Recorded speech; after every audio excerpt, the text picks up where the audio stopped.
Halo foodpreneur di seluruh Indonesia, ketemu lagi dengan saya Sarita Suteja. Kali ini di segmen acara Inspirasi Bisnis Kuliner by Foodies.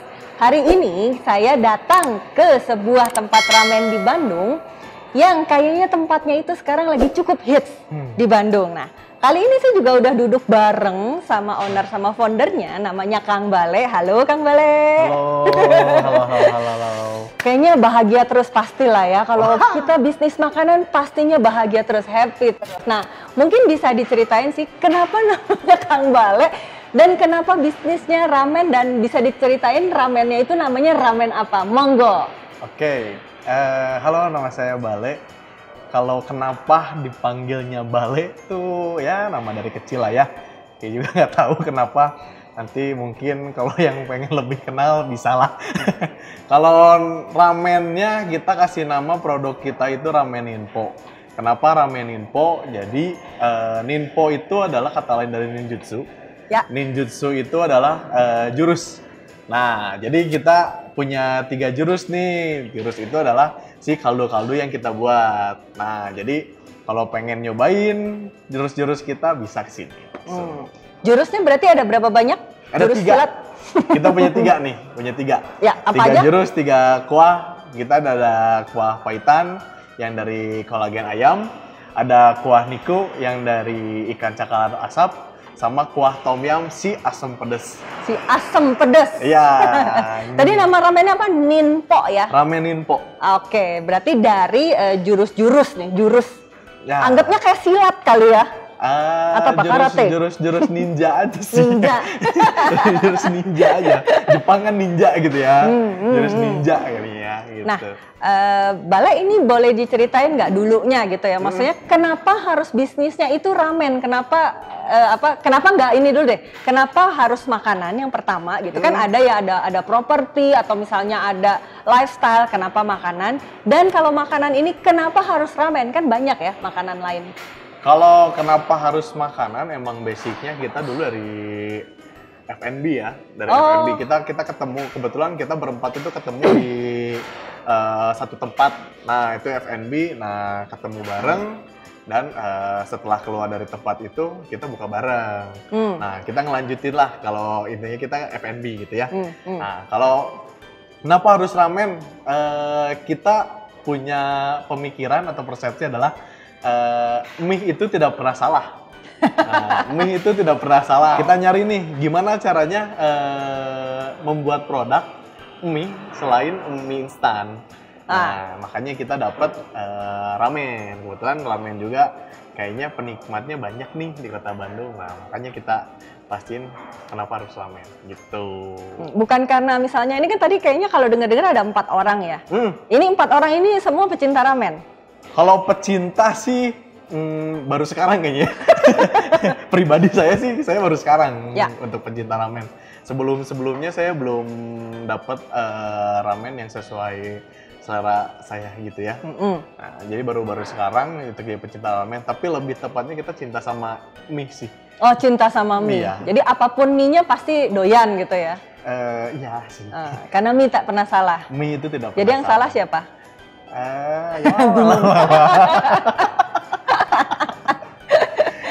Oke, nah tapi gini, tadi kan cerita di backstory-nya lah ya gitu. Tadi cerita-cerita backstory-nya katanya dulu berempat itu nyemplung di kuliner. Bisa diceritain, maksudnya nyemplung di kuliner itu apakah bisnis bareng atau kerja di tempat orang atau apa? Kita dulu kerja di tempat orang sih berempat. Tempat orang dulu ada F&B di roti lah. Kita ketemu di roti. Kita bareng-bareng ketemu di sana, dan kebetulan udah klop dari awal di situ gitu. Nah, kebetulan nggak jauh kita resign lah bareng-bareng. Nggak bareng-bareng, jadi dalam jeda waktu yang singkat tuh kebetulan barengnya resign gitu. Ada beberapa yang bareng resign gitu. Bareng resign. Terus habis itu riset dulu kah atau langsung atau gimana? Kebetulan kita misah dulu. Dalam waktu 3-4 bulan nggak ketemu, akhirnya ketemu lagi. Dan oke nih, kita bikin apa nih, mumpung masih nganggur gitu. Masih nganggur, kita bikin apa nih, kita nge-create satu produk ya, kebetulan di ramen gitu. Oke nih, kalau kita lihat kan Ramen Ninpo ini lokasinya ada di The Hallway Pasar Kosambi ini kan. Yang aku tahu nih, nggak tahu, coba correct me if I am wrong ya gitu. Tapi kan The Hallway ini katanya lagi cukup hits di Bandung. Nah, tapi aku pengen dapet insight dari Bale sendiri gitu. Kenapa sih harus buka Ramen Ninpo ini di The Hallway ini? Kenapa harus buka Ramen Ninpo di The Hallway? Kenapa milih lokasinya di The Hallway Pasar Hallway. Kosambi ini? Ya, kebetulan kan tempatnya di pasar ya, Ya. jadi hidden game gitulah, ya hidden game. Hidden gem. Dan kita belum pernah ngelihat tempat kalau misalnya tempat nongkrong di pasar atau gitu rata-rata di mall, di kafe gitu. Kita pengen bikin yang beda nih. Nah, kebetulan referensi kita yang kita dapat kalau ramen itu yang di Jepang ya, dari referensi itu kayaknya di tempat di pasar, di gang gitu. Dan kebetulan konsep kita bar. Jadi kita pengen ngiblatnya kayak gitu. Nah, jadi makanya kenapa kita buka di Hallway Kosambi, kok cocok banget. Tempat yang pertama Kosambinya di Pasar Kosambi, dan tempatnya bisa kita buat bar, dan oh ya nih gimmick-gimmicknya bisa kita dapetin gitu. Ya kenapa di di The Hallway Space ya kayak gitu sih. Tadi yang dimaksud gimmick-gimmick gimana ya maksudnya ya? Gimmick tuh kayak misalkan kita pengen, kalau kita tuh punya usaha tuh nggak mau cuma pengen jualan aja, kita pengen punya gimmick. Yang pertama, kalau dari inspirasi kita kan yang di Jepangnya, kita pengen ngeliatin nih kalau ramen di bar tuh enak nih, nggak cuma di meja rombongan atau gimana gitu kayak di kafe. Nah, gimmicknya dapet nih, oh kalau di Jepang kayak gini, mungkin kayak gitu. Sama kita pengen dapet nih tagline kita kalau ramen di pasar itu beda dari yang lain sih.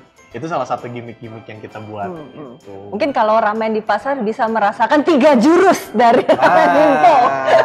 Bisa, betul kayak gitu. Gitu. Atau mungkin lebih bisa dibilang tuh menghadirkan kondisi real ramen di Jepang gitu ya. Barangkali bisa kayak gitu. Oke, nah mungkin bisa diceritain juga gitu. Maksudnya dulu pertama kali bikin Ramen Ninpo ini mulai pertama kali bukanya kapan? Kemudian gimana sih cara ngasih tahu ke konsumennya untuk tahu bahwa di sini kita ada loh yang namanya Ramen Ninpo, yang konsepnya ramen bar kayak di Jepang itu ada di sini. Ceritain dong. Sebenarnya kalau kita dari awal ya, kita konsep tuh di bulan Maret atau April. Kita baru ketemu sama tim tuh Maret sama April. Kita konsep, nge-develop menu, dan mempersiapkan semuanya. Dan nyari tempat itu Maret atau April. Tapi baru terlaksana di bulan Juni kita mulai tuh mau Juni. Kenapa di bulan Juni? Karena ada wabah gini kan, wabah ini. Jadi kita ke pending sampai bulan Juni. Nah, dari bulan Juni kebetulan tempatnya juga jadi ke pending kan, belum jadi. Jadi kita mutusin untuk online dulu. Nah, kebetulan tempatnya nggak terlalu lama dari online, selama sebulan kita buka di sini bulan Juni. Juni ya? Juni kita nge-create di rumah online, bulan Juli baru kita bisa dine in di sini. Oh, berarti bisa dibeli online ya? Awalnya online dulu. Kalau sekarang? Sekarang tetap online, ada gitu. Online-nya ada, dine in-nya ada. Oh, berarti sekarang ada 2 ya sebenarnya, bisa online, bisa juga langsung datang ke sini. Iya, jadi tidak kita hapuskan online-nya. Ya. Nah, terus berarti sekarang ada perbedaan nggak? Maksudnya apakah dalam menjual ya, kalau boleh dibilang gitu, dalam menjual gitu, apakah ada perbedaan cara berkomunikasi atau misalkan cara jualan lah gitu kan, online sama offline pastinya beda dong ya, betul, gitu kan. Nah, bisa nggak diceritain bedanya apa sih kalau online mungkin lewat apa, kalau offline lewat apa? Kalau online kan kita full ke branding ke media sosialnya ya. Ke media sosialnya ada ngasih tahu gimana cara pengorderan, mengedukasi menu-menu yang kita tampilinnya apa, itu melalui visual dan gambar yang kita dan kata-katanya ya di media sosial. Kalau misalkan dine in, kita lebih, kalau offline dine in kita lebih enak untuk mendikasi menunya dengan pengucapan langsung. Bedanya di situ aja sih. Tapi kalau online sendiri berarti di pesan online-nya bisa via apa aja tuh? Sekalian biar teman-teman tahu lah. Oh, untuk awal kita cuman via WhatsApp sih ya. Oh, bisa via WhatsApp. Waktu awal. Ya. Cuman karena waktu juga dan sekarang udah ada outlet juga, kita udah mulai bisa via GrabFood sama GoFood. Oke. Nah, untuk si WhatsApp-nya kita hapuskan. Oh, jadi sekarang hanya bisa lewat GoFood sama GrabFood aja, justru yang WhatsApp-nya udah nggak bisa lagi? Ya, kita tutup dulu, soalnya udah kita fokusin ke itu aja kalau online food. Nah, terus bisa ceritain lagi nggak? Mungkin tadi sih udah sempat diceritain dikit ya gitu. Bisa diceritain nggak sih yang dijual di Rameninpo ini apa aja? Yang dijual signaturnya tuh kita punya ramen tentunya ya. Ramen dengan 3 kuah tadi. Jadi apa aja coba boleh sebutin lagi nggak? Apa aja tadi? Oke, kita tuh jual ramen tuh dengan 3 kuah. Ada kuah paitan dari kolagen ayam, kuah niku dari kaldu kuah ikan cakalang asap, sama kuah tom yum dari si asam pedas itu. Nah, nanti bisa milih mie-nya mau ramen atau udon. Oh. Kebetulan di kita juga ada udon, bisa ramen atau udon. Nah, dari ramen atau udon itu nanti milih lagi toppingnya. Mau topping char siu ayam atau topping gyu. Gyu itu apa ya tadi gyu ya? Gyu itu daging sapi. Daging sapi. Betul. Oke, berarti cara memesannya seperti itu ya. Jadi milih apa tadi? Ramennya dulu, kuahnya dulu. Kuahnya dulu mau kuah apa, nanti milih mie-nya mie apa, baru milih toppingnya mau yang topping yang gimana. Jadi bisa ditukar-tukar tuh jurus-jurusnya tadi ya? Bisa kita combine semua. Oke, nah terus kalau tadi ngomongin makanan, kalau di Rameninpo sendiri ada minuman khasnya nggak sih? Minuman khasnya kita punya nih. Kita punya Raimondo Rinku sama Jinja Dorinku. Kalau Raimondo Rinku itu adalah sari lemon, tapi ada sparklingnya. Kalau Jinja Dorinku herbal sparkling juga. Herbal. Herbal itu dari apa nih? Boleh nggak bocorin? Kalau herbalnya dari temulawak. Oh, temulawak. Oh, berarti jangan-jangan ini adalah menu yang lahir gitu kan sejak pandemik ya? Jangan-jangan ya? Oh, pandemik enggak. Emang niatnya dari awal kita bikin yang kayak gitu sih. Minumannya yang beda dari yang lain. Kalau yang dari yang lain kan kalau kita ngelihat minuman di ramen tuh teh lagi gitu. Oh, kita pengen yang beda nih.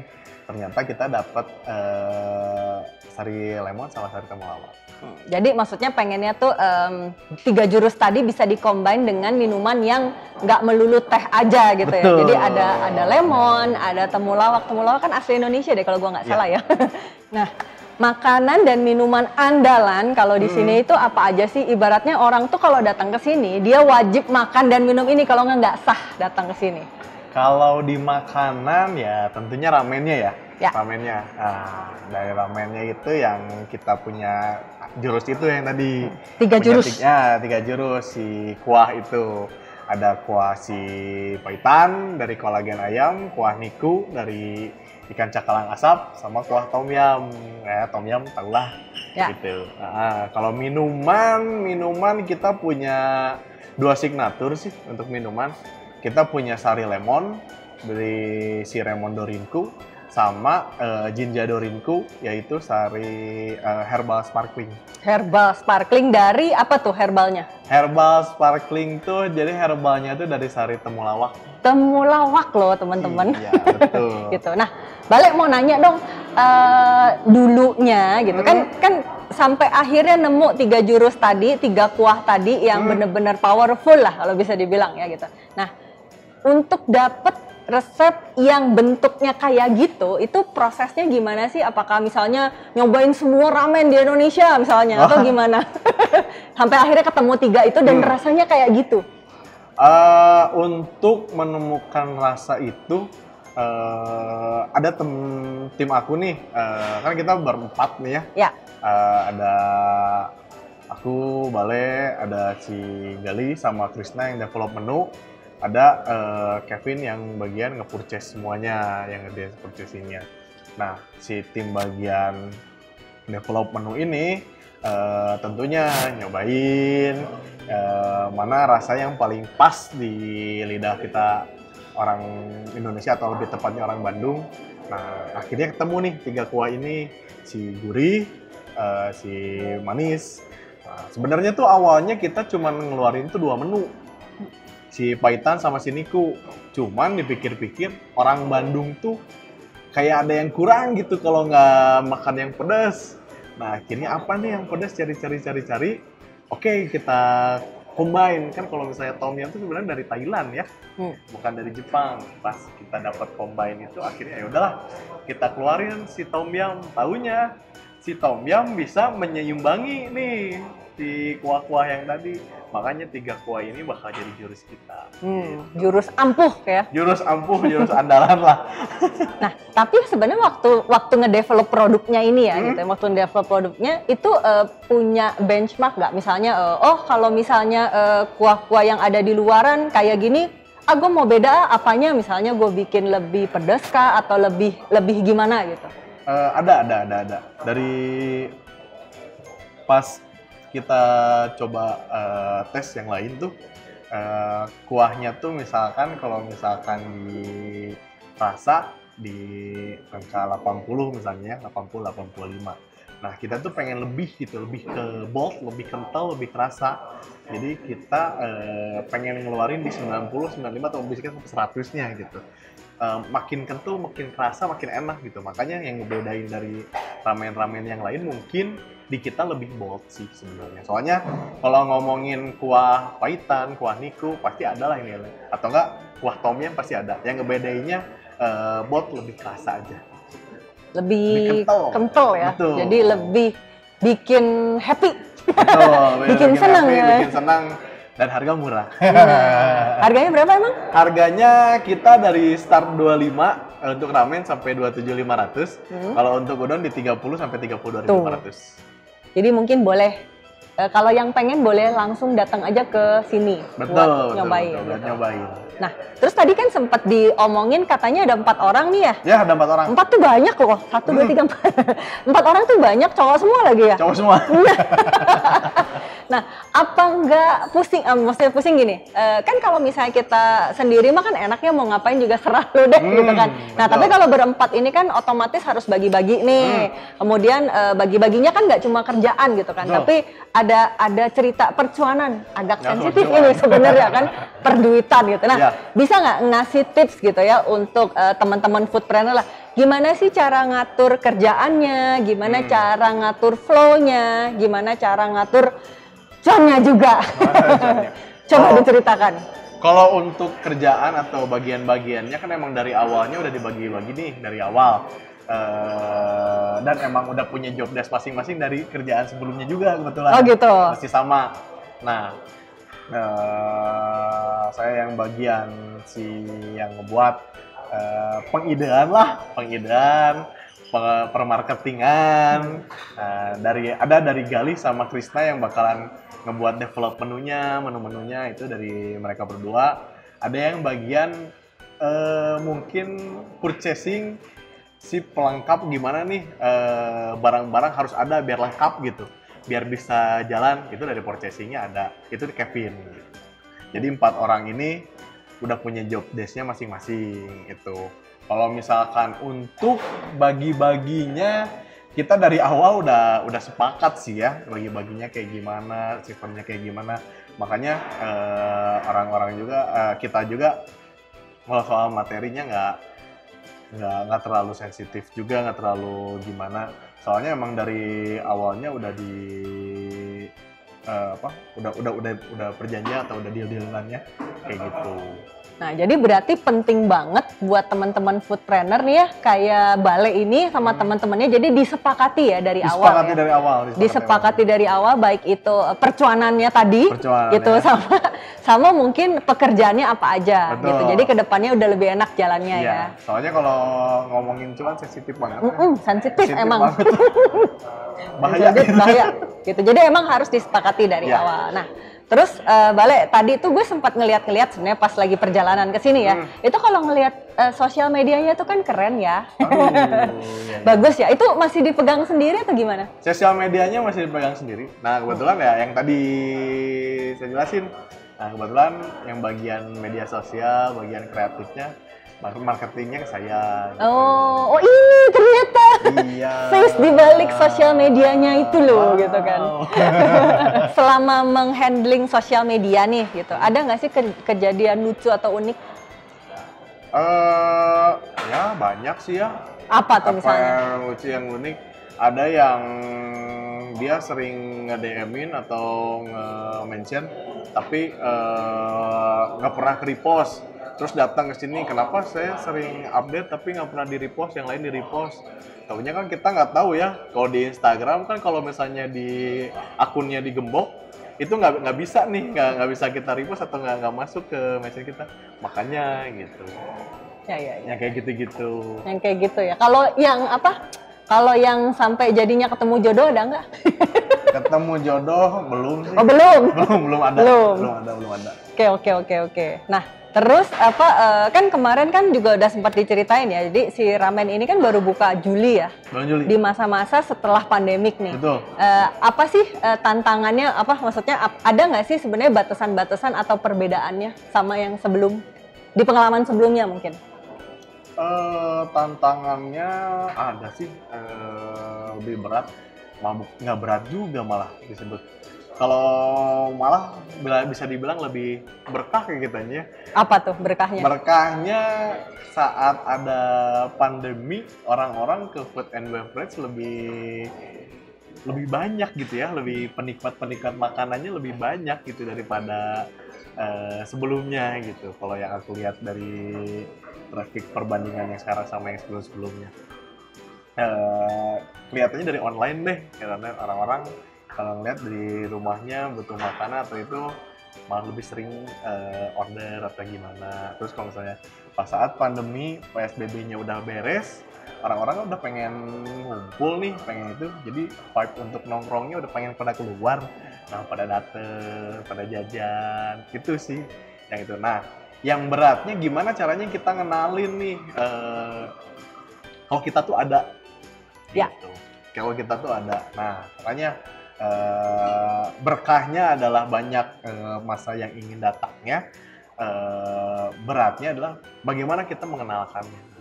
Nah, waktu ngenalinnya itu ada strategi atau ada campaign tertentu nggak dari Ramen Ninpo ini?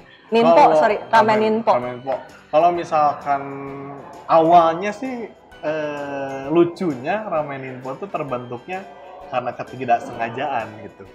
Semuanya di luar planning sebenarnya, di luar planning. Jadi kita ngebuat planningnya A, B, C, D itu, taunya yang jadinya yang Z-nya gitu. Yang lucunya gitu. Kalau untuk memperkenalkan kita untuk konsepnya, kita narik teman-teman dulu yang terdekat buat nongkrong di sini. Nah, dari naiknya tuh Ramen Ninpo dari teman-teman juga sih gitu. Jadi dari mulut ke mulut ya, pengalaman kayak gitu. Oh, berarti penting banget kita silaturahmi sama sebanyak mungkin orang ya gitu, karena Betul. ini kan bisa dibilang Ramen Ninpo ini dapat berkahnya dari teman-teman sekitar ya. Iya. Oke, boleh nggak kita minta sepatah dua patah kata untuk food trainer di seluruh Indonesia? Oke, halo food trainer Indonesia, saya Bale dari Ramen Ninpo, owner sekaligus foundernya. Saya punya tips, coba dulu, mulai dulu. Soalnya kalau nggak pernah mencoba atau memulai, kita nggak akan pernah tahu bakal sukses atau enggak. Oke, kalau gitu segitu dulu lah ngobrol-ngobrolnya. Thank you banget. Siap.